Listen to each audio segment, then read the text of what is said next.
I'm Sarah Chen, and I'm the editor of the newsletter at ANA. And we have here with us today Daryl and Nick, who are the past and current presidents of ANA. So we hope to have a little bit more opportunities for us to have a collaboration so that members can hear what our current goals are and current visions are, and what that looks like moving forward within the organization. So thanks, Daryl and Nick, for joining us with this. And I'll serve as a mediator for the conversation, but really it's your conversation. Great. Thank you, Sarah, for having me. So how are you doing, Daryl? Fine. How's it going? Good to see you. Yes. Again. Happy Friday. Aloha Friday. Yep. So we have some questions from our membership. And it looks like the first one is, what are some perceived vulnerabilities in ANA and how might we address them moving forward? I have some thoughts, but Daryl, do you have any thoughts about that? I think, one thing being a new organization is, just in terms of not funding, but in terms of our finances. I think this year we just started, collecting dues, and so I mean we're not broke, but it could be a little better. So I think one thing what COVID has done is that being a new organization, trying to build this community and build relationships that unfortunately that INS and other conferences have been virtual. It's harder to get that that kind of emotional bond from seeing people face to face. Those are some. What do you think? No, I definitely agree with that. I remember when we first started ANA, we were so active in the conferences, being able to go to INS and then NAN.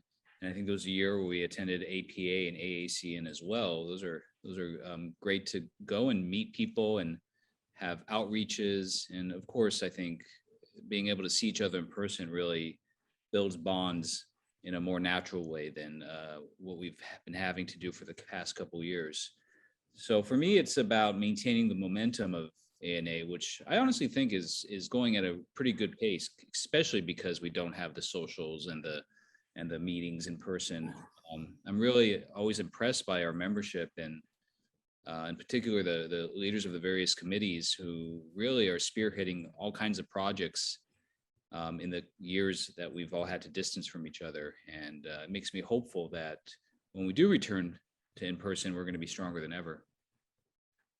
Yeah, totally agree. I think, it's, when we started this in 2018, it was just this whirlwind of trying to get people involved. And now it's just, it's for a lot of these committees, like the student committee, advocacy committee, media committee, it's just kind of taking a life of its own. And it's nice to see. Absolutely. And I think there's more and more trainees of AAPI descent who are interested in careers in neuropsychology. So our numbers will hopefully continue to grow, and we'll have an ever evolving international presence as well. Yeah. It's kind of nice to see the superstars of the future, just kind of starting out. Yes. No, I hope that some of the folks who are postdocs in early career, they're going to be the heavy hitters of neuropsychology 20 years from now. And I think that's just a wonderful thing. So it sounds like there's also, if I could jump in, like you spoke about the piece about us working better together now that we are sort of virtual, Nick. Is that in reference to how all of us are kind of collaborating across the country and across the world, essentially? Well, I do think that, if there's one thing the pandemic has made a lot of folks realize, it's that you are able to connect and communicate pretty efficiently with people all over the country and world, that you don't have to just reserve connections for the few times you get together. So hopefully, and I don't know what's really going to happen, but hopefully as whenever we do get past the pandemic, we'll kind of retain this convenience of Zoom meetings and even doing telehealth and other aspects. And then it'll be bolstered by the return to in-person meetings as well. I think the combination of two really would be quite powerful for building our community. Absolutely, I agree with that.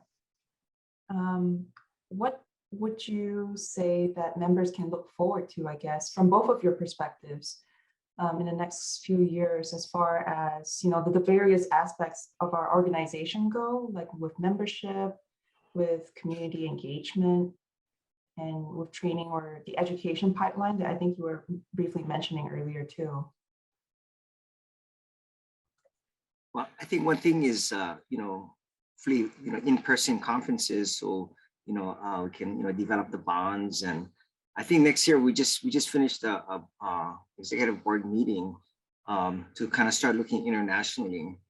I think in 2023 is the first international INS conference in Asia, Taiwan 2023, and to kind of see what we can do to help our Taiwanese brothers and sisters in marketing the conference, but also I think a great opportunity to meet Asian neuropsychologists from other countries, who hopefully that this will be a magnet for meeting people from these other countries, and to see what we can do for collaboration and getting everybody involved.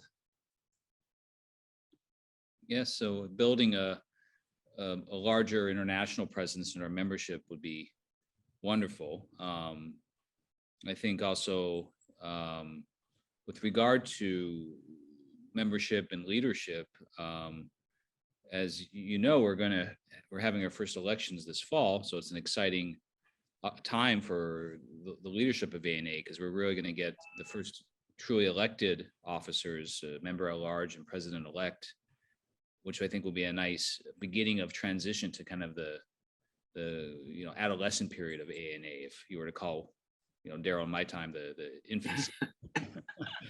So we're looking forward to that. I think one thing that we look forward to is we have the resource interest groups, and I think as the organization matures, I think developing more resources. But I think for each different ethnicity, hopefully we can get more different ones involved, and grow the numbers where there will be possible consultation resources for other people, but also building these relationships, because like Nick said, one thing good about the pandemic is with Zoom, we can connect with people across the country, and it's something that we're used to now, and something that should continue. Mm-hmm. And I do think we are going to pretty soon have a pretty centralized database of resources, and that would include articles looking at the sensitivity, specificity, base rates of conditions and different populations, and Asian American, Pacific Islander, how tests might be impacted by culture and language of different ethnicities. And we have the subcommittees of Japanese, Chinese, Filipino, Vietnamese, Korean, among others. And each one is kind of working, South Asian, each one is working on papers, review papers, hopefully maybe some original research down the line that will serve as additional contributions to the database that we're amassing. And we're hoping to make it public, well, not public, but at least widely available within ANA in the next year or two at the latest, I think. Okay, that's really awesome. I think that will be a highly desirable resource for many folks. Yes. Yeah. And I mean, I on think our website, or sorry, I cut you off there. No. It would be on the website. It would be available for ANA members. But I think it would be an attractive area for I think all neuropsychologists of any background who needs to work with different populations. It would be a place where they can access resources. And I guess if they don't want to be a paying member, they can reach out to other paying members to get the articles. We're not trying to hide the data. We just want it available to members first, of course. Mhm. Yeah. I guess, Daryl, from your perspective, being the first president of ANA, now that you've seen where we've come as an organization, what are your thoughts about that progression? Well, it's amazing, from where we started and where we're at now, and I think we're talking about building more resources, getting more international Asian neuropsychologists involved, building more relationships with them. I think one thing that the student group has done a great job is that you know they've incorporated or interacted with student groups from our sister organizations, Hispanic Neuropsych Society, Society of Black Neuropsychology, and the Queer Neuropsychological Society. I think the advocacy, they've just done a great job. And so I think, for these efforts to just to grow, and whatever people, want to do to help develop the community and to provide, help facilitate competent services to neuropsychology, to Asian patients around the world. I think that'd be great. Yeah. Definitely. How about from where you stand, Nick? Would you agree to that, or would you have anything to add to it too? And sorry, can you rephrase the question one more time? Oh, do you have anything to add to what Daryl was saying as far as the, where the course has been so far, and what the And how we'd progression like looks like? to Yeah. continue. No, I think, the students have really driven a lot of what makes ANA great, and that includes their outreach with other sister organizations. I think that's always been a very strong aspect of our organization, is the student involvement. And because of that, we're trying to make efforts to give back more and more to students, whether it's through the office hours that we're going to start putting together this month. In fact, I think the first one's next week. Or continued grants, travel grants, and mentorship. So we're really committed to building up the student membership in our organization. And I would say everything is essentially trending in the right direction. I think we have very involved members. The committee leaders, I think, are really, we've lucked out. I don't know how we got such great leaders, including yourself, Sarah, with the newsletter and all the work you put together. So I think for me, it's just making sure the momentum keeps going at the rate it does. And with it, we can leverage for additional projects. So that would include maybe research, that would include more international outreach, getting a stronger presence at conferences and within the greater neuropsychology community.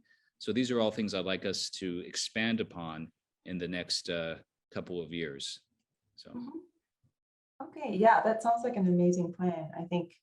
And from what I understand from the pipeline challenge with neuropsychology is that we're trying to recruit more people of color, more people with who come from multiple different disparities, and therefore have greater representation within the field. And so it makes more sense, well, not more sense, but it does make sense to have more involvement with students, since that's where a lot of folks are presently within that pipeline. Definitely. And I think it even speaks to a challenge that I think applies throughout neuropsychology. I mean, it's still, as a profession, we're not a widely known profession. And there's really, I think if you count the three main boards, AACN, ABN, and ABPDN, I just ballparking, but probably 2,000 or less board certified members, because I think 1,400 are AACN, which is by far the strongest organization. And of course, there's a fair number of neuropsychologists who are not board certified, but have training. And even then, I think we're still in 5,000, 6,000 neuropsychologists. So I think that it's absolutely vital that we reach out to more people who may not know about this field. And that absolutely, I think, includes people from underrepresented populations and who do not have the opportunities that traditionally, I think if you had a certain degree, you could, it was easier to learn about the field and pursue it. And I think for us to survive as a profession, we need to make ourselves accessible to everyone within this country, within the world. And only then are we really going to survive as a field, I think, 50 years from now, rather than being absorbed by, physicians or have, psychologists without training in neuropsychology or master's level folks. So this is vital that we do this outreach. Yeah, I agree with that. And I've got a list of questions on my screen, but I'm going to jump down to one that I think we're already kind of touching on here with training and education, if that's okay. I guess in both of your opinions, what are some areas of challenge in recruiting and training neuropsychologists of color that you both have identified in your respective careers, and how can we address that as an organization?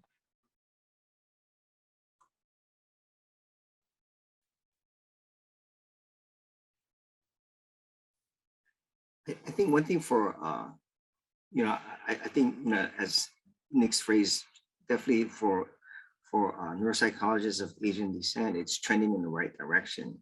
I think, since it's I just turned 60, when I was starting out, there was, you could count on your hand, but, now actually, ANA is the largest ethnic neuropsych organization in the United States. And I think it's, just in the past 10, 15 years, it's just been or 20 years, I would say more like a steady growth for Asians going into psychology in general and neuropsychology. So I think, one thing is that the numbers tend to be growing.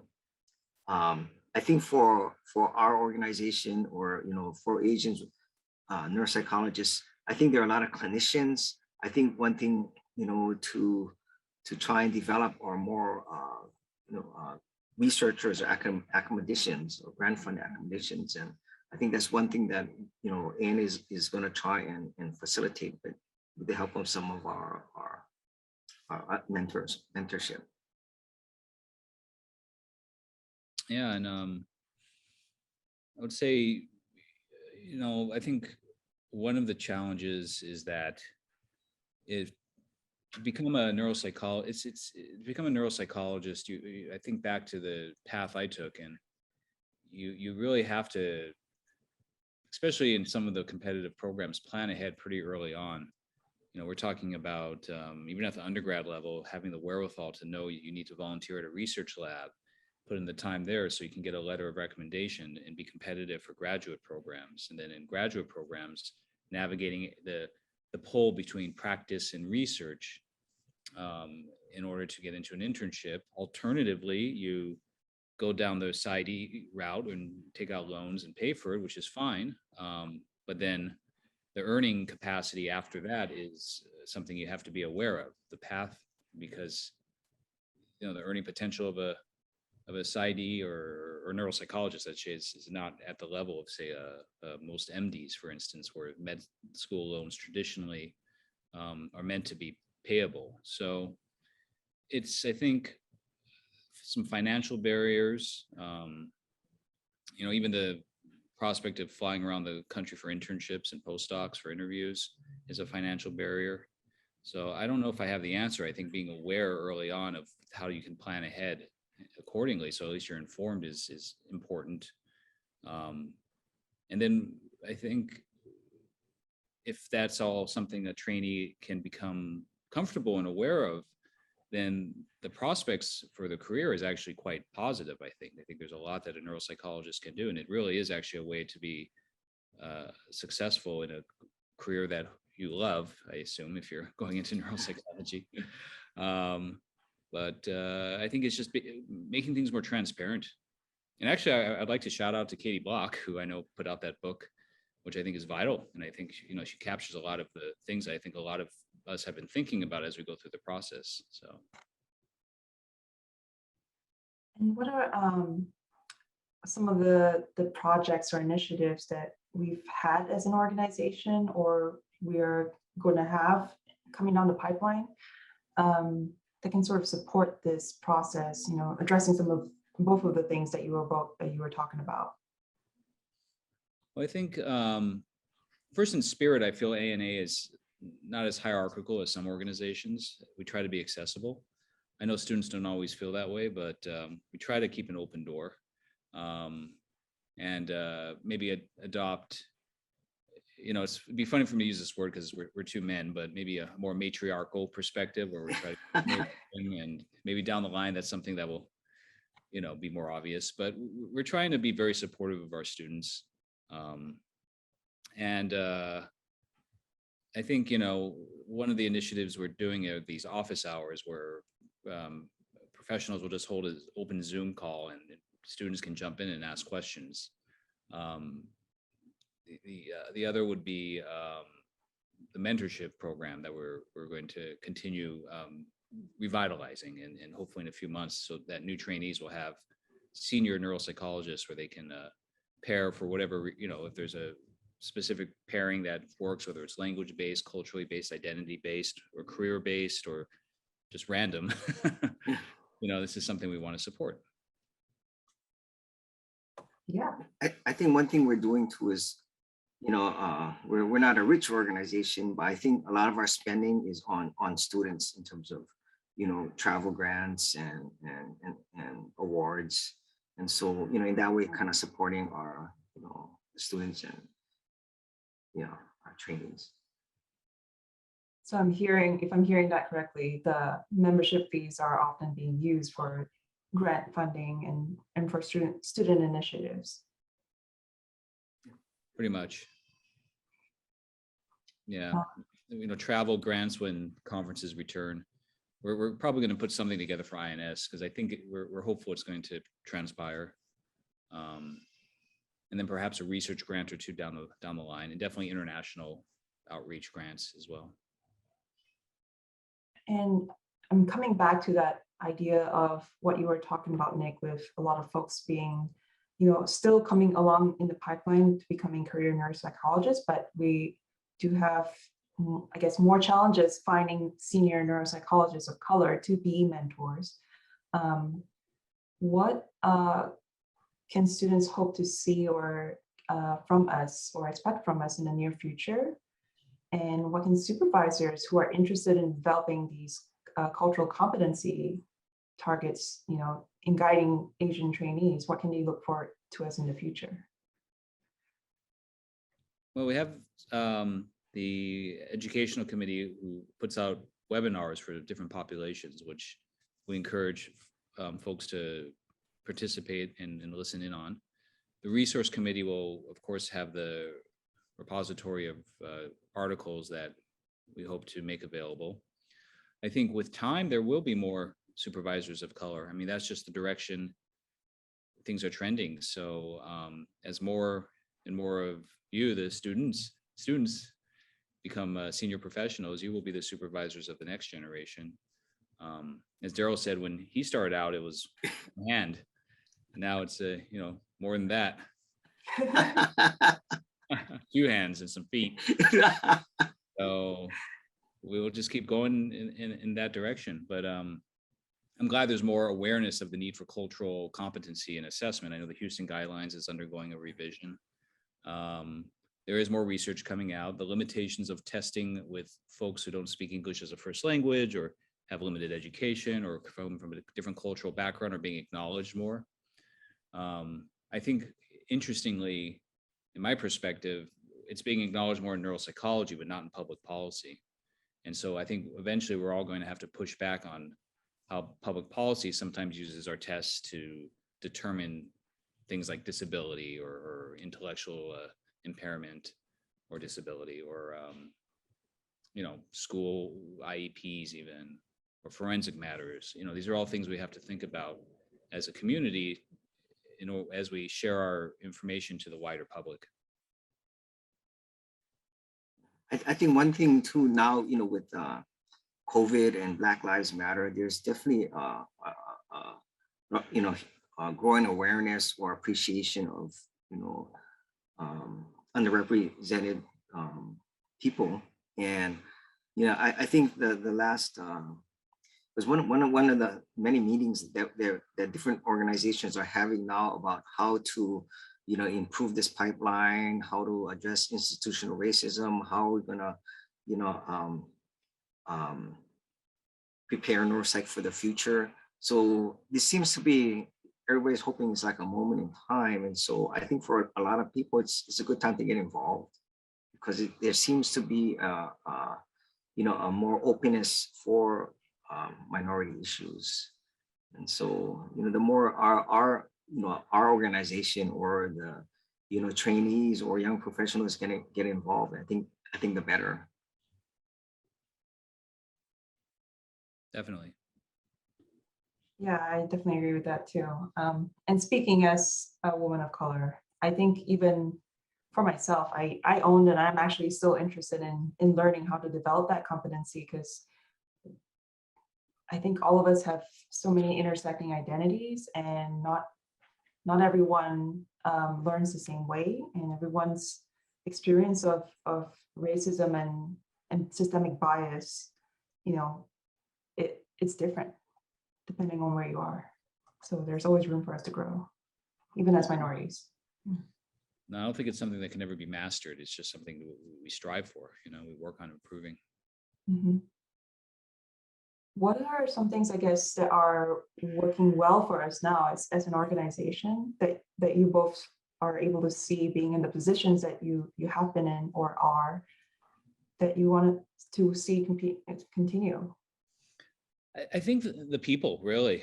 And I say this with total honesty. I think there's very little drama or politics in.